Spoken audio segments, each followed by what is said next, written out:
വലിയ ഒരു വിജയമാണ് ഉണ്ടായിരിക്കുന്നത്. അത് ജനം ഈ സർക്കാരിനെ മടുത്തു എന്നതാണ്.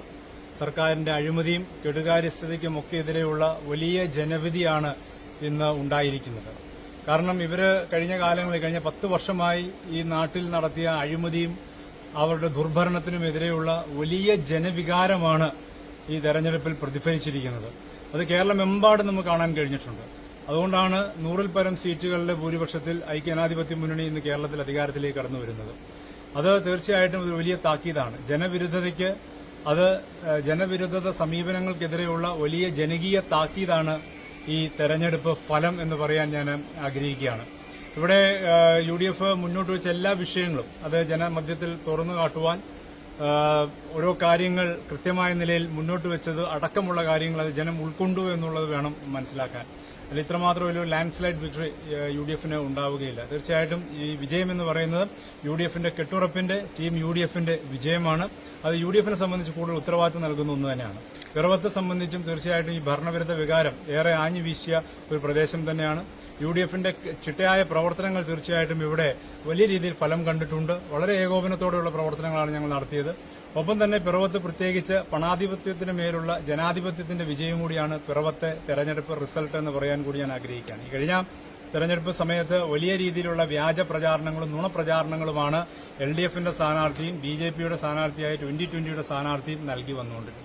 അത്തരത്തിലുള്ള നുണപ്രചാരണങ്ങൾ, ദുഷ്പ്രചാരണങ്ങൾ, തെറ്റായ പ്രചാരണങ്ങളെല്ലാം ജനങ്ങളെടുത്ത് ചവറ്റുകൊട്ടയിൽ എറിഞ്ഞിരിക്കുകയാണ്. പണം വാരി എറിഞ്ഞ ഒരു തെരഞ്ഞെടുപ്പായിരുന്നു ഈ ഇടതുപക്ഷത്തിന്റെ ഭാഗത്തുനിന്ന് കഴിഞ്ഞ പ്രാവശ്യം ഉണ്ടായത്. അങ്ങനെയുള്ളവരെ ഒന്നും ജനം അംഗീകരിക്കുകയില്ല എന്നുള്ളതും പണമല്ല ജനാധിപത്യ മൂല്യങ്ങൾക്കാണ് ഉയർന്ന സ്ഥാനമെന്ന് പിറവത്തെ ജനാധിപത്യ വിശ്വാസികൾ തെളിയിച്ചിരിക്കുകയാണ്. മാണി ഗ്രൂപ്പിനെ സംബന്ധിച്ച് അവർക്ക് ചരിത്രത്തിലുണ്ടായ ഏറ്റവും വലിയ പരാജയമാണിത്, ഏറ്റവും വലിയ തിരിച്ചടിയാണിത്. അവരുടെ സ്ഥാനാർത്ഥി നിർണയങ്ങളിലും അടക്കമുള്ള കാര്യങ്ങളിൽ അവരുടെ പാർട്ടി നേതൃത്വം കാണിച്ച നിസ്സംഗതയും അതല്ല എന്നുണ്ടെങ്കിൽ അതിന്റെ മറ്റു തരത്തിലുള്ള ഇടപെടലുകൾക്കുമൊക്കെയുള്ള മറുപടി കൂടിയായിട്ട് ഈ തെരഞ്ഞെടുപ്പിനെ നമുക്ക് നോക്കിക്കാണേണ്ടതായിട്ടുണ്ട്. എന്തായാലും UDFനെ സംബന്ധിച്ച് ഇത് കൂടുതൽ ഉത്തരവാദിത്തം നൽകുന്ന ഒന്ന് തന്നെയാണ്. ഞങ്ങളതിനെ ആ വിജയത്തെ വളരെ വിനയത്തോടെ ഞാനതിനെ ഉൾക്കൊള്ളുന്നു.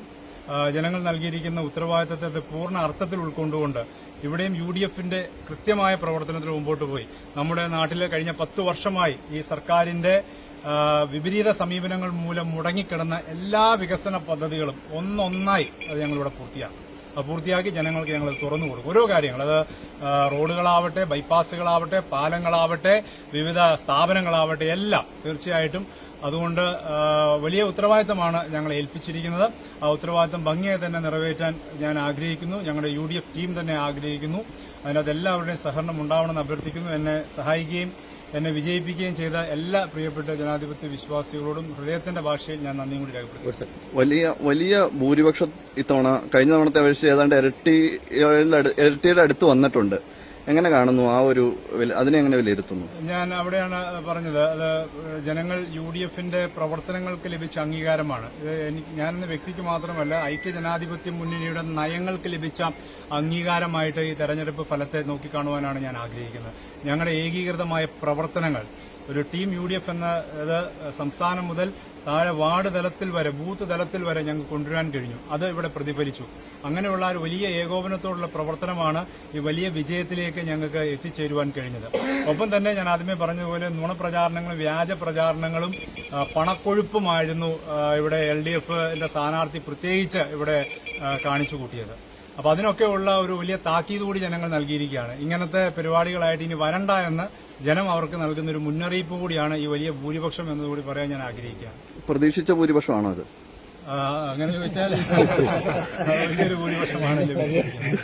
വലിയൊരു ഭൂരിപക്ഷമാണ്. ജനങ്ങളുടെ അംഗീകാരത്തെ വളരെ വിനയപൂർവ്വം ഞാനത് ഉൾക്കൊള്ളുന്നു. കേരളത്തിൽ BJP കൂടുതൽ സീറ്റ് വാങ്ങിയിട്ടുണ്ടോ? അതിനെക്കുറിച്ച് എന്താ? അതിനെ സംബന്ധിച്ച് വളരെ കൃത്യമായി പരിശോധിക്കേണ്ടതായിട്ടുണ്ട്. വലിയ തോതിലുള്ള വോട്ട് എങ്ങനെ BJPക്ക് വന്നു എന്നതിനെ സംബന്ധിച്ച് പരിശോധിക്കപ്പെടേണ്ടതായിട്ടുണ്ട്. ഇവിടെ LDFന്റെ വോട്ടിംഗ് ശതമാനം കുറയുകയും BJPക്ക് വോട്ട് കൂടുകയും ചെയ്യുകയും വോട്ടിലെ ചില സീറ്റുകൾ അവർക്ക് കിട്ടുകയും ചെയ്യുമ്പോഴൊക്കെ ഈ ഒരു നേരത്തെ ഞങ്ങൾ സൂചിപ്പിച്ചുള്ള അന്തർധാര അടക്കമുള്ള കാര്യങ്ങളൊക്കെ ചർച്ചയായപ്പെടാൻ പോകുന്ന ദിവസങ്ങൾ, വരാൻ പോകുന്ന ദിവസങ്ങളിൽ അത് കൂടുതൽ അസസ് ചെയ്യും. മുന്നോട്ടുള്ള കാര്യങ്ങൾ എങ്ങനെയാണ്? മന്ത്രിസ്ഥാനം ഉൾപ്പെടെയുള്ള കാര്യങ്ങളിൽ വരട്ടെ, അത് UDF നേതൃത്വം കൂടി ആലോചിച്ചെടുക്കും. എല്ലാ ഘടകകക്ഷികൾക്കും സ്വാഭാവികമായിട്ടും പ്രാതിനിധ്യം ഉണ്ടാവുമല്ലോ. ഞങ്ങൾ ചർച്ച ചെയ്ത് അങ്ങനെയുള്ള കാര്യങ്ങളിലേക്കൊക്കെ വരും.